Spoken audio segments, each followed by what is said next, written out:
Hello, আসসালামু আলাইকুম। আশা করি সবাই ভালোই আছেন, সুস্থ আছেন। মানে আজকে বের হয়ে গেছি সোনারগাঁর উদ্দেশ্যে। হ্যালো, এই যে চলে আসছি ধানমন্ডিতে। ধানমন্ডি হচ্ছে এই যে আমার ফ্রেন্ড। আজ আমি আসছি বাংলাদেশের ইতিহাস, ঐতিহ্য আর সংস্কৃতির এক অনন্য স্থান সোনারগাঁও লোক ও কারুশিল্প জাদুঘরে। যারা ঢাকার গুলিস্তান থেকে আসতে চান তারা গুলিস্তান বা যাত্রাবাড়ি থেকে ঢাকা চট্টগ্রাম মহাসড়কে চলাচলকারী বিভিন্ন বাসে উঠতে পারেন, যেমন মেঘলা, বোরাক, দোয়েল, স্বদেশ কিংবা অন্যান্য লোকাল বাস। আপনাকে নামতে হবে মোগরাপাড়া চৌরাস্তা বা সোনারগাঁও বাস স্ট্যান্ডে। সেখান থেকে অটো বা রিকশায় মাত্র কয়েক মিনিটেই পৌঁছে যাবেন সোনারগাঁর লোক ও কারুশিল্প জাদুঘরের মূল গেটে। জাদুঘরের এই হচ্ছে টিকিট কাউন্টার। এই যে হচ্ছে এদিকে হচ্ছে পার্কিং। মাত্র 30 টাকা পার্কিং ফি দিয়ে একটা নিরাপদে রেখে ভিতরে যাওয়ার জন্য প্রস্তুত নিলাম।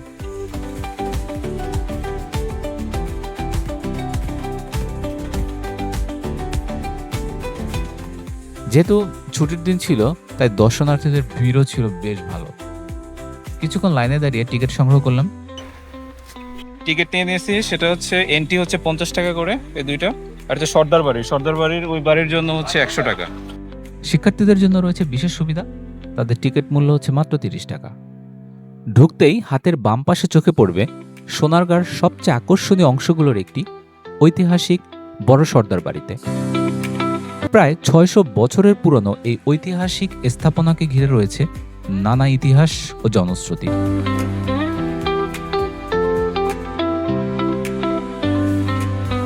অনেকের ধারণা এক সময় এখানে বাংলার 12 ভূঁইয়ার অন্যতম ইশাখার বসবাস ছিল।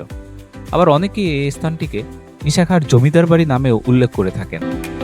তবে ইতিহাস থেকে জানা যায় এই ভবনটি নির্মাণ করেছিলেন ধর্নাঢ্য হিন্দু ব্যবসায়ী ঐশ্বর্যকান্ত সাহা সর্দার, মতান্তরে গোপীনাথ সাহা সর্দার। তার নাম অনুসারেই এর নামকরণ করা হয় বড় সর্দার বাড়ি। 1901 সালে ভবনটির প্রথম বড় ধরনের সংস্কার কাজ সম্পন্ন করা হয়। স্বাধীনতার পর 1971 সালে প্রত্নতত্ত্ব বিভাগ এর দায়িত্ব গ্রহণ করে। পরবর্তীতে 1981 সালে বাংলাদেশ সরকার এটিকে লোক ও কারুশিল্প জাদুঘরের অংশ হিসেবে সংরক্ষণ ও প্রদর্শনের জন্য উন্মুক্ত করে। প্রায় 27,400 বর্গফুট আয়তনের এই বিশাল ভবনটির স্থাপত্যশীল ও কারুকার্যের এক অনন্য নিদর্শন।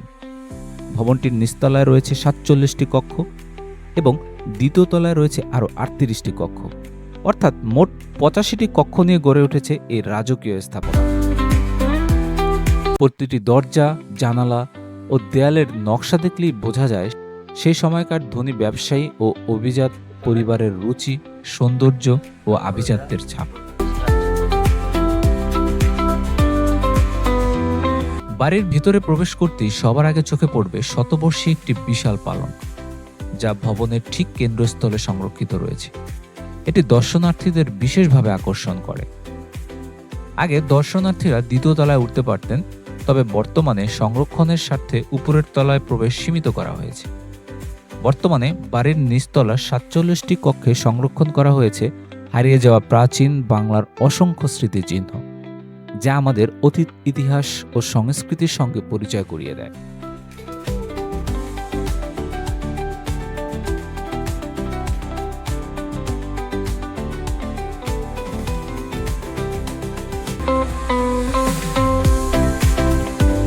সর্দার বাড়ির সবচেয়ে সুন্দর জায়গা হচ্ছে এটা, এই যে এখানের সর্দার বাড়ির সামনে হচ্ছে পুকুর বাঁধানো, আর হচ্ছে এই ভাস্কর্য দুইটা।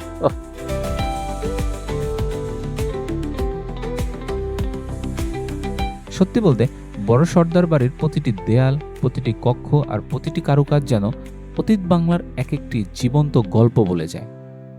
লালন চত্বর, পুতুল নাচের আসর ওই সাইডে। বড় সর্দার বাড়ি থেকে বের হয়ে চোখে পড়বে শিল্পাচার্য জয়নুল আবেদিনের বিখ্যাত চিত্রকর্ম অবলম্বনে নির্মিত একটি দৃষ্টিনন্দন ভাস্কর্য। বাংলার হারিয়ে যেতে বসা লোকজ সংস্কৃতি, ঐতিহ্য ও শিল্পকর্ম সংরক্ষণের উদ্দেশ্যে শিল্পাচার্য জয়নুল আবেদিনের উদ্যোগে প্রতিষ্ঠিত হয় এই জাদুঘর। আজও এটি বাংলাদেশের লোকজ ঐতিহ্যের অন্যতম বৃহৎ সংগ্রহশালা হিসেবে পরিচিত। 3 তলা বিশিষ্ট এই ভবনের প্রতিটি তলায় সংরক্ষিত রয়েছে গ্রাম বাংলার অতীত জীবনের অসংখ্য স্মৃতিচিহ্ন, জাদুঘরের ভিতরে প্রবেশ করলেই যেন সময়ের স্রোতে বয়ে কয়েকশো বছর পিছনে ফিরে যাওয়া যায়। এখানে প্রদর্শিত সংগ্রহের মধ্যে রয়েছে নান্দনিক আসবাবপত্র, প্রাচীন মুদ্রা, বিভিন্ন ধরনের অস্ত্রশস্ত্র, মৃৎশিল্প, কাঠের কারুকাজ, ধাতব শিল্পকর্ম এবং আরও অসংখ্য মূল্যবান নিদর্শন, যা বাংলার ইতিহাস ও সংস্কৃতির সাক্ষী হয়ে আজও টিকে আছে।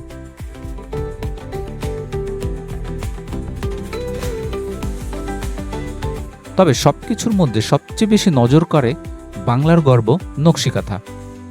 নিখুঁত হাতে সেলাই করা এসব নকশিকাঁথা শুধু কাপড় নয়, বরং বাংলার মানুষের আবেগ, ভালোবাসা ও জীবন কথার এক অনন্য শিল্পরূপ।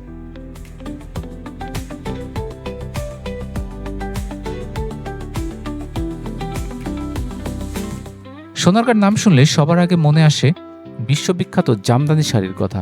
শত শত বছর ধরে এ অঞ্চলের দক্ষ তাঁতিরা নিখুঁত হাতে বুনে আসছেন বাংলার এই ঐতিহ্যবাহী শিল্পকর্ম। মুঘল আমল থেকেই জামদানি তার সূক্ষ্ম নকশা ও অসাধারণ কারুকাজের জন্য দেশ বিদেশে সমাদৃত। জাদুঘরের বিভিন্ন গ্যালারিতে অত্যন্ত সুন্দরভাবে তুলে ধরা হয়েছে আবহমান গ্রাম বাংলার পরিচিত জীবনচিত্র।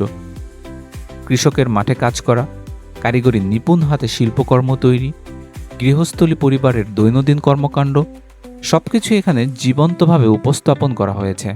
পুরো জাদুঘর ঘুরে আমার কাছে মনে হয়েছে এটি শুধু আসলে একটি সংগ্রহশালা নয়, বরং বাংলার ইতিহাস, ঐতিহ্য, সংস্কৃতি এবং শিকড়ের নতুন প্রজন্মের কাছে পৌঁছে দেওয়ার একটা জীবন্ত দলিল।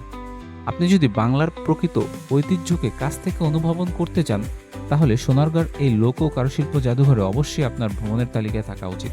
জাদুঘর দেখা শেষ করে পুরো পার্ক এলাকা ঘুরে দেখলাম।